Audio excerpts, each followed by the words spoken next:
کہ گناہوں کے بہت سے اثرات ہیں.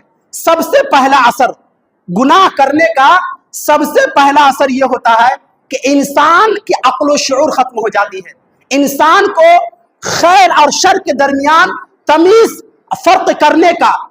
کرنے کا فرق کرنے کا اس کا احساس کیا ہوتا ہے؟ ختم ہو جاتا ہے. اللہ کے نبی صلی اللہ علیہ وسلم فرماتے ہیں، بخاری کی روایت ہے کہ ان المؤمن یرا ذنوبہ کأنہ قاعد تحت جبل یخاف ان یقع علیہ وان الفاجر یرا ذنوبہ کذباب مر علی انفہ، رواہ البخاری.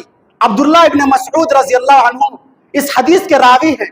ارشاد فرماتے ہیں کہ ایک مومن جو ہوتا ہے، ایک مومن اللہ سے ڈرنے والا اور ایک پکا اور سچا مسلمان، جب اس سے اگر کوئی ایک خطا ہوتی ہے، کوئی ایک گناہ ہوتا ہے تو وہ ایسا احساس کرتا ہے کہ ایک پہاڑ بہت بڑا پہاڑ ہے اور اس کے نیچے وہ شخص بیٹھا ہے اور اس کو اس بات کا خدشہ ہے کہ کہیں یہ پہاڑ ہمارے اوپر گر نہ جائے اور ہم اس کے اندر دب کر مر نہ جائیں.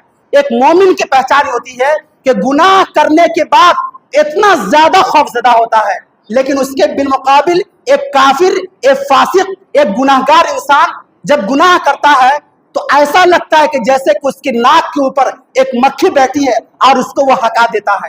میرے بھائیوں، تو گناہ کرنے کا سب سے پہلا اثر یہ ہے کہ انسان گناہ کرنے کے بعد اس کے دل میں احساس نہ ہو، اس کے دل کے اندر اس چیز کا احساس نہ ہو اور وہ اللہ رب العالمین سے نہ ڈرتا ہو. تو سب سے پہلے اثرات جو انسانی زندگی پر ہوتے ہیں گناہ کرنے کے، وہ یہ ہے کہ انسان کا عقل و شعور کیا ہوتا ہے؟ ختم ہو جاتا ہے. اس کے بعد میرے بھائیو، اسی طرح سے گناہ کے ایک اثر انسان کی زندگی پر یہ ہوتا ہے کہ اللہ رب العالمین اس سے علم کو چھین دیتا ہے. قرآن کا جو علم ہو، حدیث کا جو علم ہے، اس سے چھین لیتا ہے. امام شافعی رحمۃ اللہ علیہ بہت بڑے امام گزرے ہیں اور وہ سوء حفظ کی کمی کی شکایت اپنے استاد سے کرتے ہوئے کہتے ہیں کہ شکوت الی وکیع سوء حفظی واوصانی الی ترک المعاصی فإن العلم نور من الہ ونور اللہ لا یعطی لعاصی. امام شافعی رحمۃ اللہ علیہ فرماتے ہیں کہ میں نے اپنے استاد امام وکیع سے شکایت کی قوت حافظہ کی کمزوری کے بارے میں. میں نے ان سے شکایت کی کہ میں حدیث پڑھتا ہوں تو ہم کو یاد نہیں ہوتا ہے، قرآن کی آیتیں ہم کو یاد نہیں ہوتی ہے، یہ تمام چیزوں کی کمی ہمارے اندر ہے. اور یہ بات کون کہہ رہا ہے؟ امام شافعی کا قوت حافظہ اتنا زیادہ مضبوط تھا. اگر میں یہ کہوں کہ اس وقت ہندوستان کے اندر کوئی ایسا عالم دین نہیں اور اس کے قوت حافظہ اتنا زیادہ مضبوط ہو تو یہ مبالغہ نہیں ہوگا میرے بھائیوں. لیکن وہ امام شافعی کہتے ہیں کہ شکوت الی وکیع سوء حفظی واوصانی الی ترک المعاصی. تو میرے استاد نے مجھ سے کہا کہ امام شافعی، اے شافعی، کہیں تم سے کوئی گناہ تو نہیں ہو رہا ہے، کہیں تم گناہ میں ملوث تو نہیں ہو؟ واوصانی الی ترک المعاصی. امام شافعی کہتے ہیں کہ میرے استاد نے ہم کو گناہوں کو چھوڑنے کی تلقین دی اور اس کی ہدایت دی اور فرمایا کہ تم گناہ سے بچ جاؤ. کیوں؟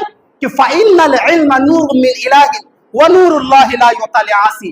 کہ جو قرآن کا جو علم ہے یہ اللہ کا نور ہے. قرآن کا علم، حدیث کا علم، شریعت کا علم یہ اللہ کا نور ہے. ونور اللہ لا یعطی لعاصی.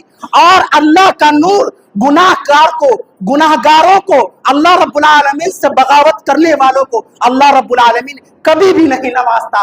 تو میرے بھائیوں، گناہ کرنے کا دوسرا سب سے بڑا اثر جو انسان کی زندگی پر ہوتا ہے کہ اس کی قوت حافظہ کمزور ہو جاتی ہے.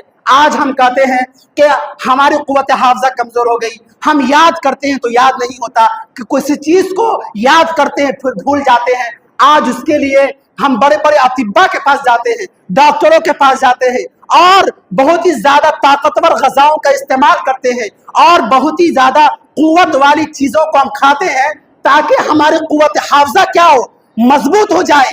لیکن امام شافعی نے کہا، امام شافعی رحمۃ اللہ علیہ کے استاد نے کہا کہ قوت حافظہ کی مضبوطی کے لیے ضروری ہے کہ انسان گناہوں کو چھوڑ دے.